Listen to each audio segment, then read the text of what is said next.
रात को अचानक गायब हुआ केदारनाथ मंदिर का भीमशिला पत्थर।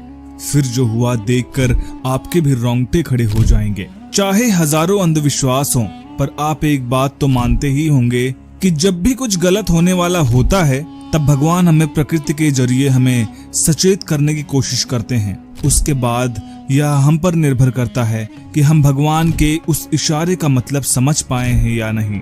आज की घटना भगवान के इसी संकेत की है। तो चलिए आज की घटना की शुरुआत करते हैं। लेकिन उससे पहले यदि आप महादेव के सच्चे भक्त हैं तो कमेंट बॉक्स में हर हर महादेव जरूर लिखिएगा और इस चैनल को सब्सक्राइब करना मत भूलिएगा। आज की घटना झारखंड में रहने वाले प्रथम की है। प्रथम एक पारिवारिक इंसान था। उसकी 6 साल की एक बेटी थी जिससे वह बेहद प्यार करता था। अपनी बेटी रितिका के कहने से पहले ही उसकी सारी ख्वाहिशें पूरी कर देता था। जब से रितिका पैदा हुई थी तब से उसके पेट के निचला हिस्सा पैरालाइज्ड था, अर्थात रितिका बिना किसी सहारे के चल फिर नहीं सकती थी। रितिका के होते ही उसकी मां यानी प्रथम की पत्नी का देहांत हो गया था। कुल मिलाकर प्रथम और रितिका ही एक दूसरे के लिए सब कुछ थे। प्रथम रितिका के साथ साथ काम भी किया करता था। उसने बड़ी ही समझदारी से रितिका को और अपने ऑफिस को मैनेज कर लिया था। इसके अलावा प्रथम महादेव का भी बहुत बड़ा भक्त था। उसका मानना था कि जब भी महादेव को उससे कोई काम करवाना होता था तो उसके सपने में आकर महादेव करवा लेते थे।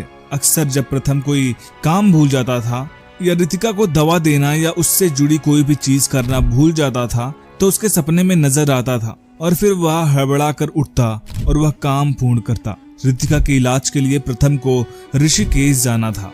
प्रथम के एक दोस्त ने बताया था कि ऋषिकेश में किसी जड़ी बूटी के द्वारा रितिका की सभी समस्याओं का इलाज मुमकिन है। तो प्रथम रितिका को लेकर ऋषिकेश के लिए रवाना हुआ। वहां वैद्य को दिखाकर जब प्रथम वापस लौट रहा था तो उसके मन में विचार आया कि जब इतनी दूर आ ही चुके हैं तो क्यों न केदारनाथ के दर्शन भी कर लें। भीषण गर्मी में वह अपनी बेटी को अपने कंधे पर बैठाकर केदारनाथ के लिए रवाना हो गया। जब से रितिका पैदा हुई थी और जब से प्रथम को रितिका की इस बीमारी के बारे में पता चला था तब से वह भगवान से सिर्फ एक ही प्रार्थना किया करता था कि जल्द से जल्द उसकी बेटी चलने लगे। और इसी आस और इसी प्रार्थना को लेकर वह केदारनाथ पहुंचा। केदारनाथ पहुंचकर रितिका भी बहुत खुश थी और प्रथम भी काफी आनंदित था। केदारनाथ की खूबसूरत वादियां प्रथम और रितिका दोनों को काफी पसंद आई थी।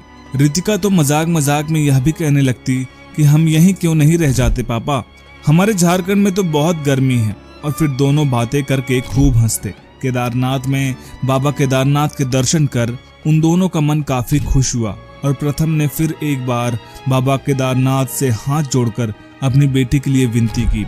रात में खाना खाकर प्रथम और रितिका दोनों काफी गहरी नींद में सो गए।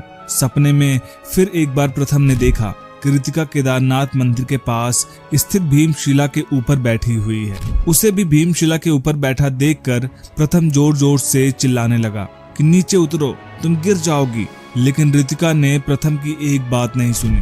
थोड़ी देर बाद अचानक भीमशिला गायब हो गया और रितिका नीचे गिर पड़ी। यह दृश्य देखकर प्रथम जोर जोर से रोने लगा क्योंकि उसे मालूम था कि उसकी बेटी चल फिर नहीं सकती। भीमशिला जैसे विशाल पर्वत से नीचे गिरने पर उसे खूब चोट आई होगी। यह देखते ही वह उसकी तरफ दौड़ पड़ा। एक उसने देखा कि रितिका धीरे धीरे अपने पैरों पर खड़ी होने लगी है और उसकी तरफ बढ़ने लगी है। यह देखकर प्रथम जहां था वहीं खड़ा हो गया।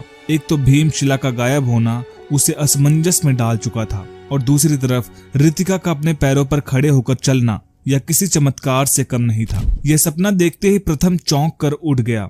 उसकी जब आंखें खुली तो रितिका सच में उसके पास नहीं थी। वह भागता हुआ केदारनाथ मंदिर के पास पहुंचा तो उसने देखा कि भीमशिला भी अपने स्थान से गायब था। उसे समझ में नहीं आ रहा था कि यह सब सपना था या हकीकत। उसकी बेटी रितिका कहाँ गई? भीमशिला का गायब होना उसे जितना आश्चर्यचकित कर रहा था उससे ज्यादा रितिका का ना मिलना उसे चिंता में डाल रहा था। पागलों की तरह प्रथम आसपास रितिका का नाम पुकारने लगा और उसे ढूंढने लगा। तभी पीछे से आवाज आई, पापा मैं यहाँ पर हूँ। जब उसने पीछे मुड़कर देखा तो एक साधु रितिका को लेकर चलते हुए प्रथम के पास आ रहा था। रितिका भी अपने पैरों से चल रही थी। उसे भी अभी यकीन नहीं हो रहा था कि यह सब सपना है या फिर हकीकत। उसे अभी यही लग रहा था कि वह कोई सपना देख रहा है, लेकिन यह सपना नहीं था। रितिका अपने पैरों पर चलने लगी थी। रितिका को गले से लगाकर प्रथम खूब रोया। रितिका ने बताया कि जो बाबा उसे अपने साथ यहाँ लाए थे उन्होंने ही उसकी जान बचाई, क्योंकि जब वह सो रही थी तब कोई बहुत जोर जोर से उसका नाम पुकार रहा था। रितिका धीरे धीरे जमीन में घिसटते हुए बाहर निकली तो बाहर कुछ कुत्ते उसे देखकर जोर जोर से भौंकने लगे। तब जाकर यह बाबा आए और मुझे खड़ा किया। यह सुनने के बाद प्रथम चौंक गया। जब उसने साधु को धन्यवाद कहना चाहा तब तक वह साधु वहां से गायब हो चुका था और गायब हुआ भीमशिला अपने स्थान पर वापस आ चुका था। प्रथम को यकीन हो गया इस दुनिया में चमत्कार होते हैं, खासकर जब आप महादेव के सच्चे भक्त हैं तो वे आपका साथ कभी नहीं छोड़ते। दोस्तों, ये वीडियो कैसी लगे हमें कमेंट बॉक्स में जरूर बताइएगा। वीडियो पसंद आए तो वीडियो को लाइक करिएगा, शेयर करिएगा और चैनल को सब्सक्राइब करना मत भूलिएगा। हर हर महादेव।